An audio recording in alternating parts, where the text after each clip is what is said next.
Notre Papa qui es aux cieux, que ton nom soit sanctifié, que ton règne arrive, que ta volonté soit faite sur la terre comme au ciel. Donne-nous aujourd'hui notre pain de ce jour. Pardonne-nous nos offenses, comme nous pardonnons à ceux qui nous ont offensés. Et ne nous laisse pas entrer en tentation, mais délivre-nous du mal.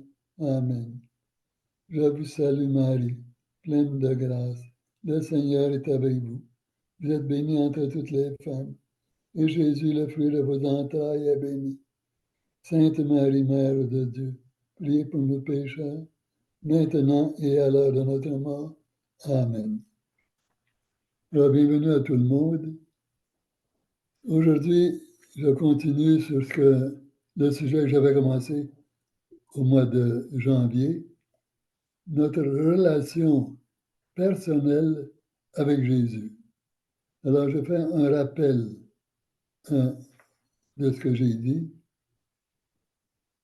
Nous connaissons Dieu, mais Dieu ne se contente pas de le connaître comme créateur simplement, comme Dieu éloigné là-bas au ciel, puis nous sur la terre.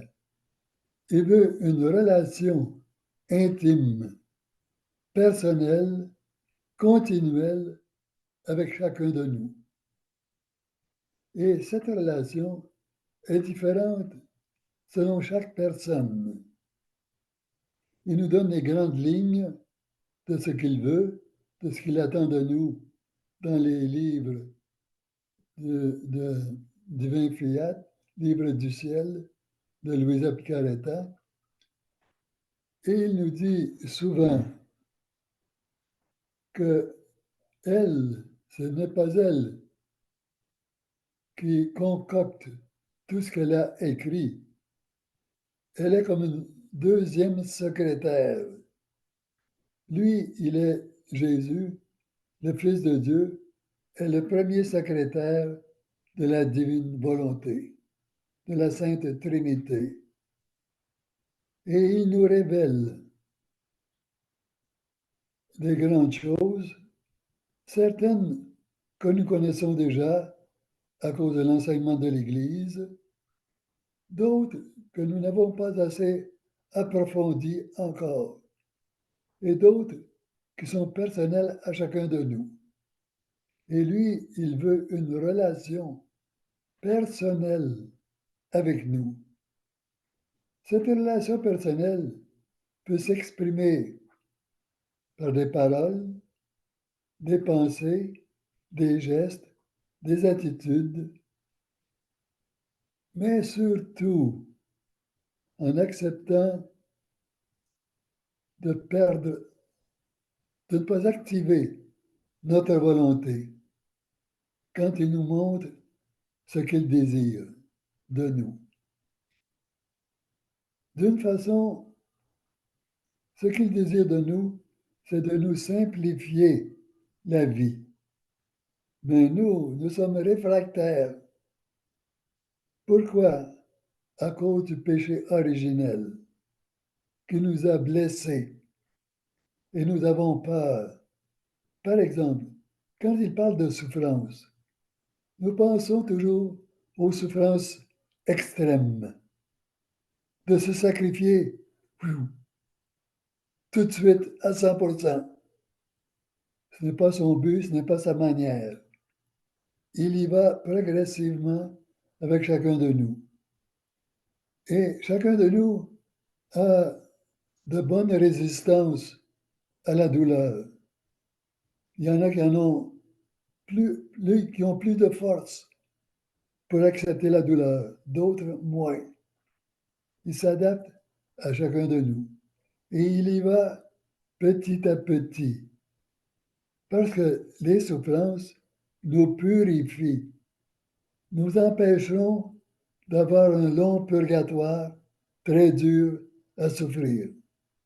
Alors, il désire que nous ayons ce purgatoire sur la terre, en acceptant tous les petits inconvénients qui peuvent nous arriver à cause de nos faiblesses à nous-mêmes, de nos péchés, à cause des faiblesses, des péchés des autres aussi, et surtout à cause du malin, qui est plein de haine et de jalousie envers nous.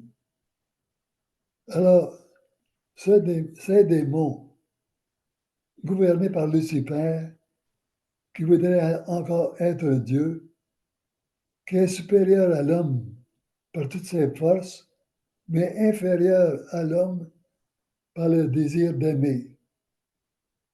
Alors Satan n'a plus ce désir d'aimer, mais nous l'avons. Et cela le rend jaloux. Et quelquefois, il va essayer de nous faire subir toutes sortes de choses. Mais Jésus nous protège.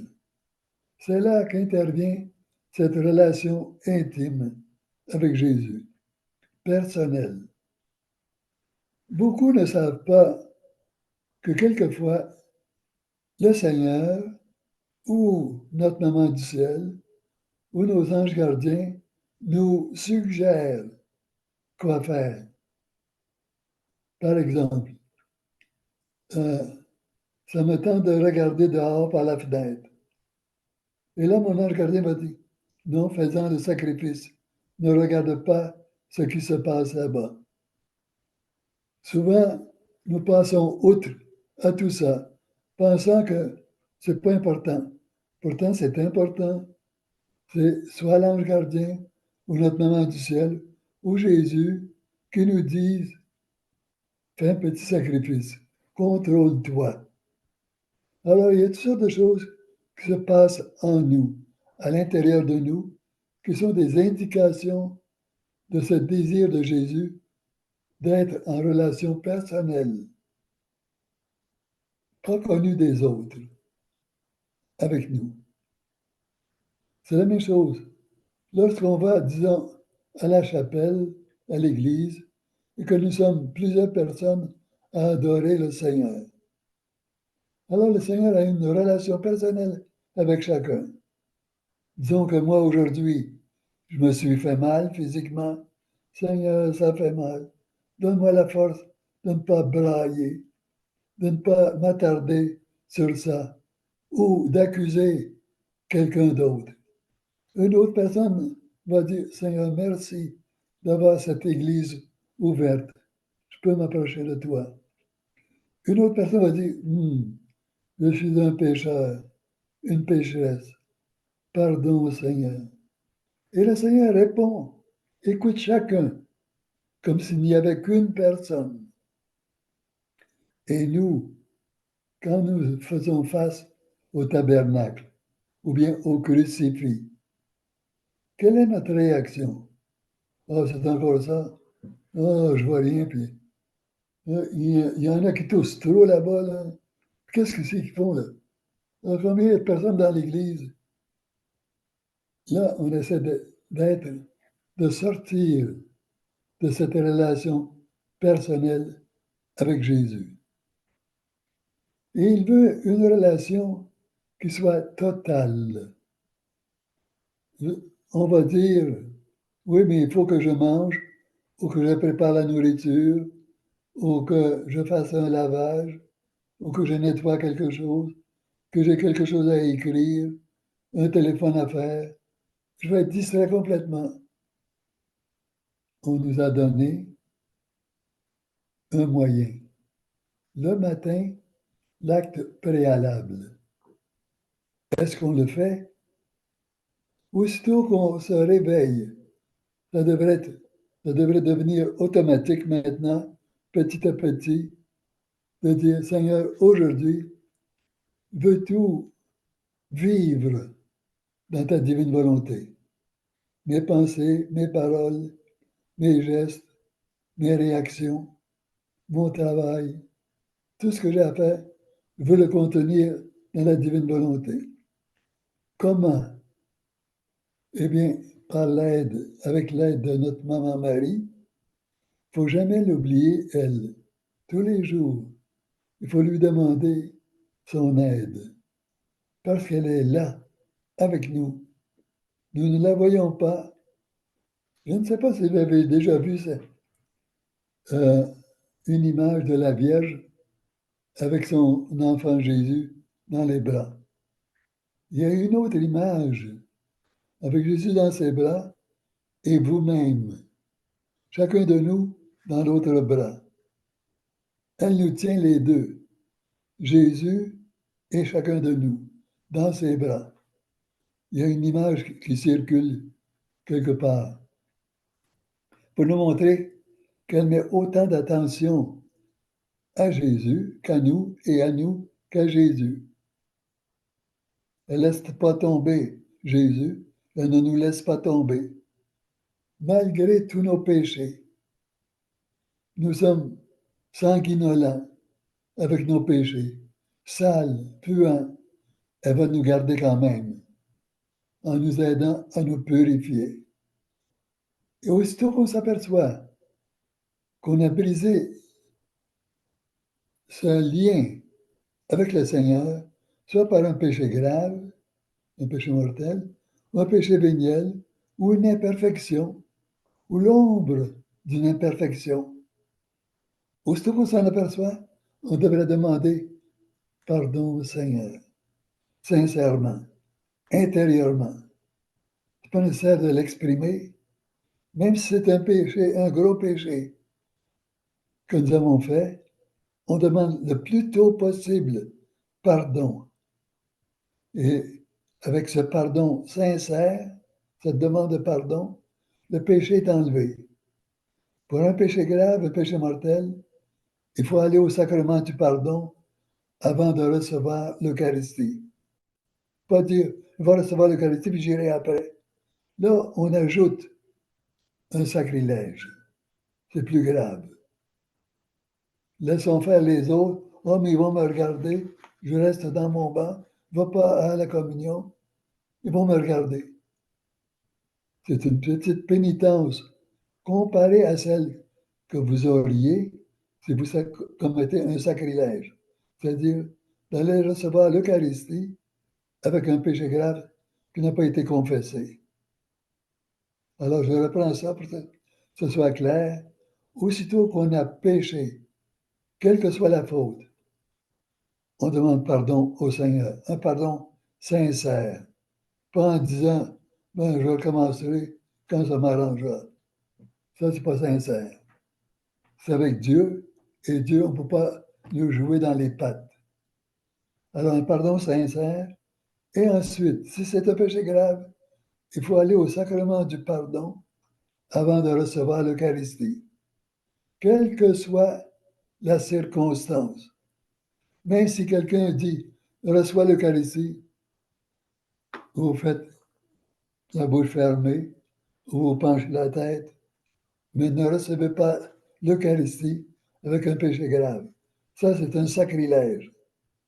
Et la peine est très dure au purgatoire, très longue.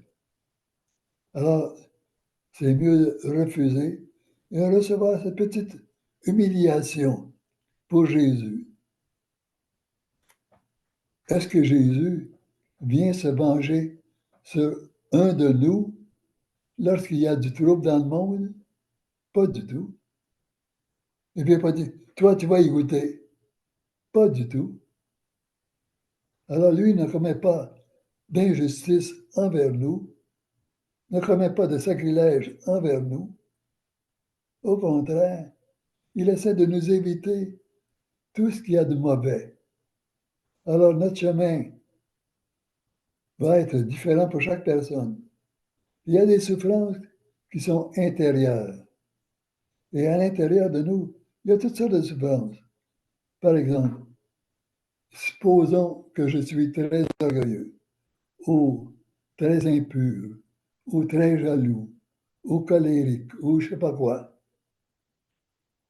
Je devrais connaître mes réactions, me connaître moi-même, et savoir que je dois faire attention à cela. Alors, si je suis colérique, ou si je suis jaloux, je dois connaître les occasions qui me rendent colérique ou jaloux et m'en éloigner le plus possible. Pas commencer une discussion avec quelqu'un et puis là, notre caractère prend le dessus. nous ne sommes pas en contrôle assez de nous-mêmes. Alors c'est pourquoi nous devons nous connaître pour avoir cette relation d'amour avec Jésus et lui dire, Jésus, c'est mieux que je m'en aille d'ici, là, parce que j'étais venu pour faire quelque chose de bien, mais là, je sens que la colère va prendre le dessus sur moi, que je ne pourrai pas me contrôler. Alors ça, c'est un bon acte. Ça, c'est une souffrance intérieure. Il y a d'autres souffrances. Quelqu'un, injustement, nous accuse de quelque chose.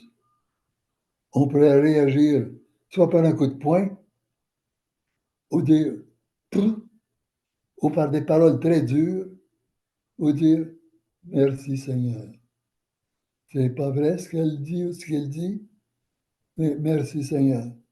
Peut-être que c'est mieux que je reçoive cette accusation sans rien dire, parce que sinon ça va se tourner contre une autre personne qui ne sera peut-être pas capable de bien réagir. Jésus, quand on l'accusait de toutes sortes de choses, est-ce qu'il se disait, c'est pas vrai, je vais me défendre, attendez, même Pilate a été surpris, tu dis rien pour ta défense? Puis même les autres, au début, l'accusaient, disaient toutes sortes de choses, puis ne se défendaient pas. Au contraire des deux larrons qui répondaient par des blasphèmes, qui répondaient à tout le monde. Les crucifiés en général, ou les suppliciés, s'ils n'étaient pas chrétiens, répondaient mal aux souffrances, à leurs persécuteurs. Alors, demandons cette lumière de l'Esprit Saint, cette lumière d'amour, de ne pas répondre à toutes les injustices, à tout ce qui est faux. Jésus en a accepté beaucoup, acceptez-en. C'est certain que quelquefois, il faut se défendre. Il a demandé à l'Esprit Saint de vous éclairer pour dire ce qu'il faut, avec modération, et non pas sous le coup de la colère. Laisser sortir le volcan avec toutes ses flammes et toutes les laves.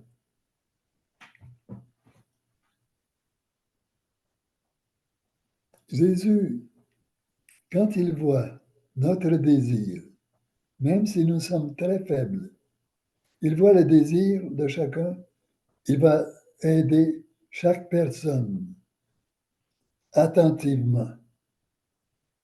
Il y a des personnes qui ont été privilégiées quand elles étaient jeunes, de bons parents qui leur ont inculqué une bonne foi, des mœurs, des façons d'agir catholiques, vraiment, avec amour, avec pondération, en expliquant bien.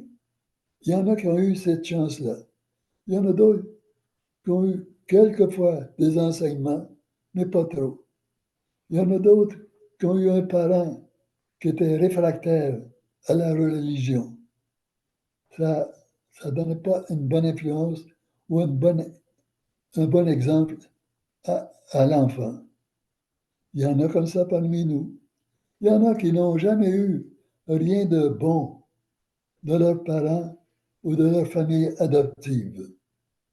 Ils étaient traînés d'une place à l'autre, où leurs parents ne s'occupaient pas d'eux, de les enseigner. Alors le Seigneur, lui, voit chacun comme ça. Et la personne qui n'a pas eu d'aide dans sa jeunesse, le Seigneur va l'aider différemment. Il va comprendre avec miséricorde ce dont cette personne a besoin. Et il lui offrira des grâces peut-être supérieures à l'autre qui a tout reçu de Dieu ou de sa famille. Alors, ne jugez pas les autres. Si vous voyez un alcoolique sur la rue ou quelqu'un qui traîne les rues, un drogué, n'allez pas le juger en disant ah, c'est une espèce plus basse que moi. Heureusement, je ne suis pas dans la drogue, dans l'alcool. Peut-être que si vous aviez eu les mêmes débuts de vie que cette personne-là, vous seriez pire qu'elle. Alors remerciez Dieu pour le bien dans lequel vous êtes. Vous connaissez la divine volonté, vous en entendez parler. C'est une grande grâce. Combien dans le monde n'en connaissent pas cette divine volonté? Rien. Ils connaissent qu'il y a un Dieu, il y a des gens qui vont à des églises catholiques, protestantes, bouddhistes ou je ne sais pas quoi. Moi, je ne fais rien. Il y en a qui sont comme ça. Ils n'écoutent pas assez dans leur cœur les appels que Jésus leur fait. Jésus ne les a pas abandonnés, jamais. Il sait qu'ils ont besoin d'aide encore plus que les autres. Alors nous aussi, dans notre prière préalable, disons Seigneur, je veux non seulement être en communication continuelle avec toi aujourd'hui, mais pas seulement pour moi, mais pour tous mes frères et sœurs du monde entier, de tous les temps, de tous les lieux.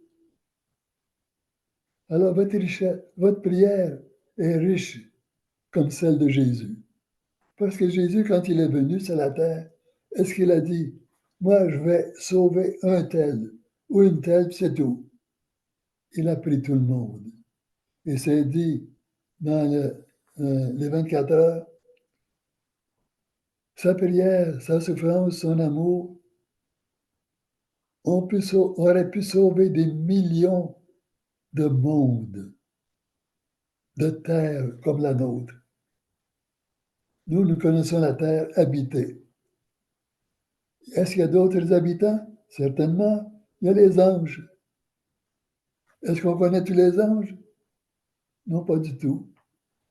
Alors les anges aussi prient pour nous. Ils sont là continuellement, attachés à nous. Ils ne viennent pas de temps en temps nous aider, puis ensuite repartir au ciel dans leur place.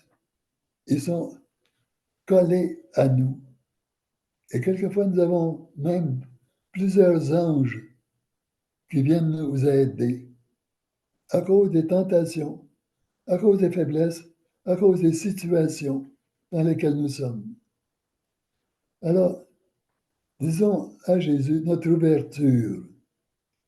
Seigneur Jésus, si tu veux que j'accepte des souffrances aujourd'hui, je suis prêt à le faire, pas seulement pour moi, pour m'éviter du purgatoire, mais pour en éviter à d'autres aussi, pour que d'autres rectifient leur marche vers toi, pour qu'ils entendent parler de la religion, qu'il y a un Dieu qui est bon, qu'ils entendent parler qu'il y a des ressources spirituelles dans le monde, qu'ils entendent parler de la divine volonté.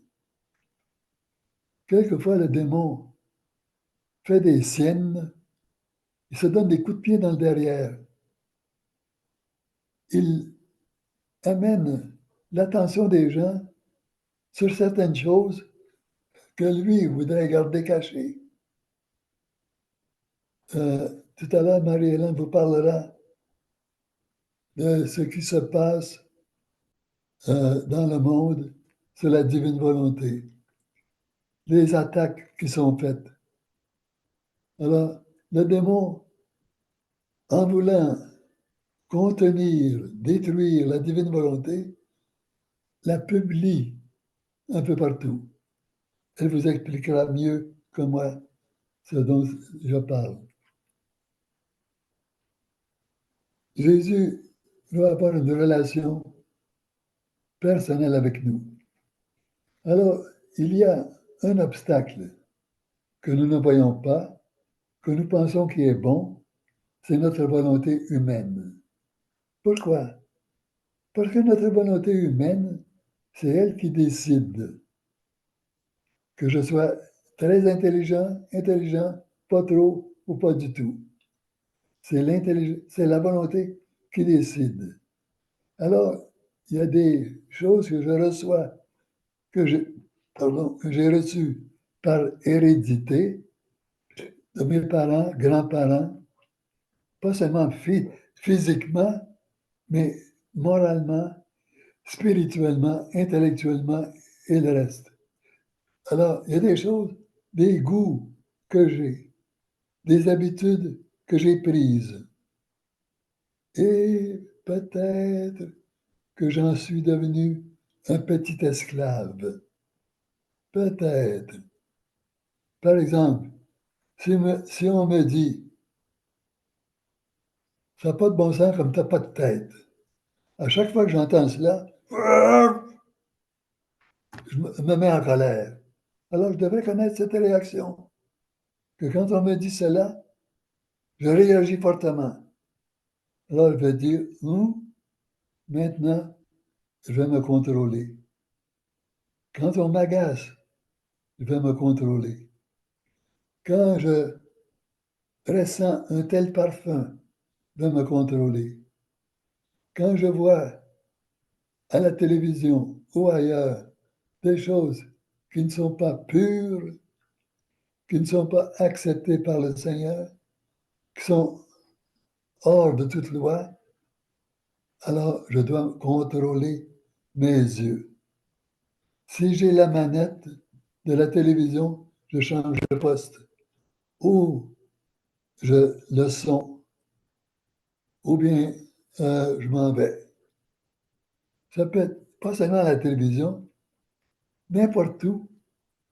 Satan n'attend pas la télévision pour nous tenter. Il va n'importe où.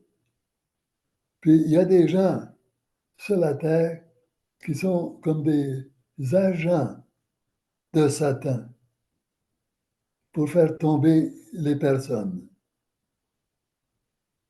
Je vous l'ai déjà dit, il y en a qui sont comme des sorciers qui vont là où il y a beaucoup de trafic, ils jettent un sort pour qu'il y ait beaucoup d'accidents et de morts imprévues, de morts subites. Alors, quand il y a des endroits comme ça, nous, qu'est-ce que nous faisons? On prie, on bénit. Discrètement, on bénit pour qu'il n'y ait pas d'accident. Ou intérieurement, demander au Seigneur, amène ta bénédiction ici. Ça, c'est une relation intérieure que vous avez avec Jésus. Et il veut cette relation continuellement, pour toutes sortes d'occasions. Alors, aussi, ça c'est dans l'acte préalable, et cet acte préalable doit être renforcé. C'est comme un nuage autour de la journée, au-dessus de la journée. Cet acte préalable doit être renforcé par des actes actuels. Par exemple, si vous bénissez un carrefour sur la rue où il y a souvent des accidents, alors vous actualisez l'acte préalable, qui est très beau, et vous le rendez efficace aux yeux de Dieu, parce que Jésus le ferait, et vous le faites à sa place. Mais Jésus, il nous le révèle dans le livre du ciel, a déjà accompli tous nos bons actes depuis notre conception jusqu'à notre départ pour le ciel. Il a pris chacun de nos actes. Il les a purifiés, bonifiés, sanctifiés. Il les a divinisés. Là, il ne faut pas dire, ah, je suis divinisé, alors tout est simple, je peux faire n'importe quoi, puis je vais aller au ciel. Pas vrai. Il faut coopérer avec ce que Jésus a fait. Si on ne coopère pas, alors l'acte divin qui a été posé ne s'applique pas à nous. Il est latent. Ça veut dire que le Seigneur attend que nous coopérions. Si par exemple, je blasphème dans ma colère, Jésus n'a jamais blasphémé. Il n'a jamais réparé, accompli un blasphème dans sa vie pour nous. Il n'a jamais divinisé un blasphème. Il attend que nous demandions pardon au Seigneur pour notre blasphème. Alors, il injecte sa divinité dans cet acte de pardon. et il est heureux, parce que c'est une communication intime avec lui.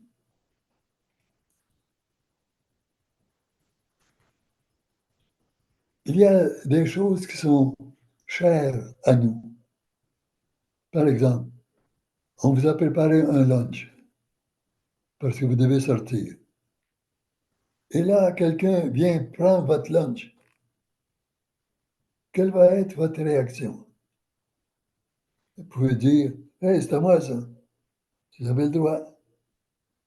Si l'autre dit, j'ai pas mangé depuis 2 jours. Alors, dites, ben, on peut séparer, si tu veux, ou bien prends-le. Et vous faites, en faites le sacrifice, comme Jésus l'aurait fait. Vous savez que quelquefois, quand Jésus marchait avec ses apôtres, souvent il marchait en avant, seul ou avec un ou deux apôtres. Et puis quelquefois, il disait à un apôtre, aujourd'hui, je jeûne. Alors les autres apôtres arrivaient et disaient, qu'est-ce qu'il a dit? Il a dit qu'il jeûne. Ah, ben moi aussi, je vais le faire. Ben moi aussi. Puis le dernier disait, ben moi aussi.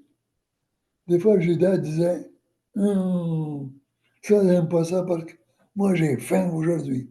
Puis Jésus le savait que Judas avait plus faim que les autres. Il savait que s'il faisait ce sacrifice, ça l'aiderait à se sauver.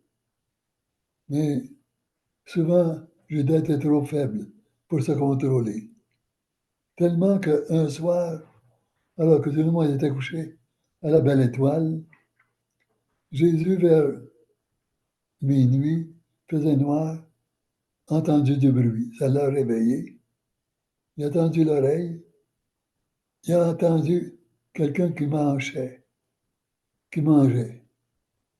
Il a regardé, s'est aperçu que c'était Judas. Notre réaction aurait été le sacré Judas. Ah, il ne vaut rien, lui. Il a dit, pauvre lui. La faim le tenait plus que tous les autres. Pauvre lui. Il ne l'a pas condamné. Il l'a excusé. Est-ce que nous excusons les autres? Est-ce que notre réaction est celle de Jésus envers les autres, envers la personne qui vient de prendre notre lunch ou qui l'a volé sans que nous en apercevions et que nous disions, qui a pris mon lunch? Ah! Alors, c'est ça, être en union avec Jésus. Activer l'intention préalable de la divine volonté. Nous avons décidé quelque chose. Bon, aujourd'hui, je vais aller en campagne. Aujourd'hui, je vais aller sur une ferme. Aujourd'hui, je vais aller acheter quelque chose. Et là, quelqu'un téléphone. Pourrais-tu venir m'aider? L'autre ne voit pas la réaction. Elle est au téléphone. Mais nous, ah, non, je ne peux pas y aller. J'ai d'autres choses à planifier. Ça, c'est notre réaction, notre volonté. Notre être n'est pas vide pour recevoir l'adhésion du Seigneur. Jésus dirait plutôt, contrôle-toi. Dis-lui que si c'est vraiment important, essentiel, que tu ne peux pas y aller, que tu iras demain. Si ce n'est pas essentiel, dis-lui, très bien, je vais y aller. Et là, à l'intérieur, tu dis, Seigneur, ah, que c'est dur. Tu peux te plaindre. On peut se plaindre au Seigneur. Ça, c'est une relation personnelle qu'il aime beaucoup. Parce que ça montre de la confiance. Ah, Jésus, tu me demandes quelque chose d'extrêmement dur. J'avais attendu 2 semaines pour faire cette sortie-là. Et puis là, on me demande d'aller aider quelqu'un ou visiter quelqu'un ou faire quelque chose pour quelqu'un d'autre. Seigneur, ah, que c'est dur. On peut se plaindre et parler comme ça. Maman Marie, Il y en a même qui vont dire, Maman Marie, peux-tu influencer ton fils Jésus qui change sa volonté pour la mienne? C'est croche. C'est vouloir notre volonté à la place de celle de Jésus. Et que Maman Marie va dire, oui, je suis d'accord avec toi. Elle va dire, non, non, non, mon fils, adhère à ce qu'il demande. C'est pour ton bien. Et nous ne savons pas. Peut-être qu'en allant justement là où nous n'avions pas prévu d'y aller, là où on demande d'aller, il va y avoir des grâces et un cadeau supplémentaire que nous ne connaissions pas. Quelqu'un que nous allons rencontrer qui va nous aider tout le long de notre vie. Un ami ou une amie vraiment solide. Alors, disons oui aux suggestions du Seigneur, surtout quand nous avons programmé quelque chose qui nous tient à cœur.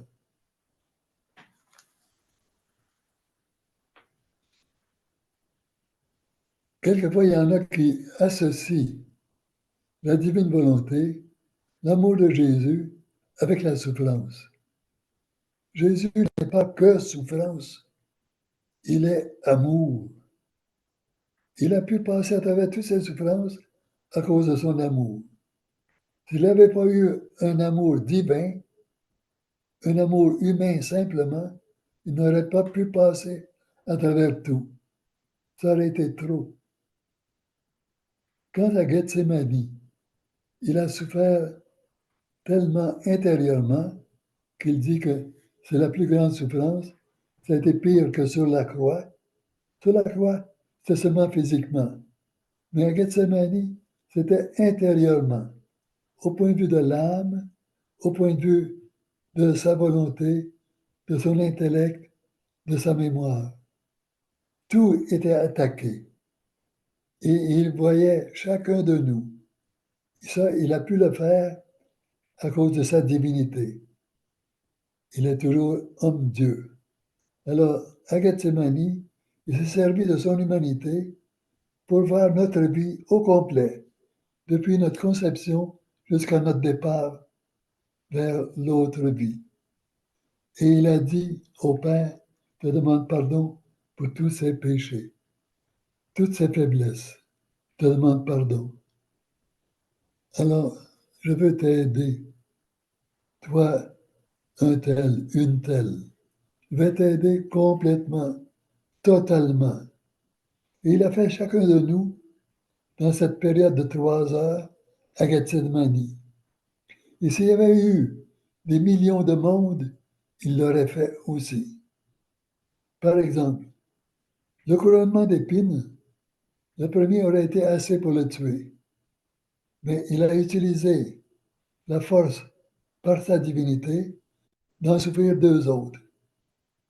C'est-à-dire qu'il serait mort avant, mais il a ajouté la capacité de souffrir davantage par amour pour nous enlever de la souffrance. Parce que lui, il est vraiment intime avec chacun de nous. Il voit tout ce qui nous attend dans notre vie. Nous ne voyons pas tout. Ça nous est révélé petit à petit. Et on a le temps de se reprendre. Le sacrement de pénitence, c'est donc bon. L'acte de contrition, même de dire pardon Seigneur. Je viens de me fâcher, ça paraît pas, mais à l'intérieur, je suis tout bouleversé. Pardon Seigneur. Ça, c'est une bonne chose, une relation avec Jésus, comme ça lui plaît. Alors, si nous faisons fi de toutes nos capacités, par exemple, je l'ai déjà dit, nous les prêtres ou d'autres qui ont plus de connaissances en religion, souvent nous pouvons penser, oh, celle-là ne connaît pas ça, celui-là n'a jamais été éduqué. Ça se voit, ah, pauvre l'autre. Ce n'est pas la bonne réaction. C'est de dire, Seigneur, il faut les enseigner, les aider. Je vais souffrir pour cette personne-là, parce qu'elle n'a pas reçu tout ce qu'il fallait. Des personnes qui ont été orphelins ou orphelines dans leur vie, qui ont été changées de famille, de place en place, ont manqué de force, de, comment dire, de stabilité. Et chacun de nous a besoin de stabilité, surtout intérieure. Stabilité religieuse, stabilité spirituelle, stabilité d'avoir des amis qui sont solides avec nous. Alors, essayons d'augmenter cette relation intérieure avec Jésus en nous débarrassant petit à petit de notre volonté humaine, qui se manifeste pas toujours avec des gros coups de poing ou c'est décidé, je fais ça. C'est dans les petits goûts, les petites attentions, les attirances, les faiblesses. Apprenons à nous connaître, à demander à la Vierge de nous aider constamment. Alors, il y a encore beaucoup de choses à dire. Je continuerai la prochaine fois avec des citations. Mais demandez cette union à Jésus, intime avec lui. Et reprenez-vous. Le soir, vous voyez, oh, aujourd'hui, j'ai oublié complètement. Ça arrive à tout le monde. Le lendemain, j'ai oublié complètement. Écrivez sur un papier ou mettez quelque chose, un livre devant vous pour vous rappeler et demandez l'aide de votre ange gardien, de Maman Marie et de Dieu. Au nom du Père et du Fils et du Saint-Esprit.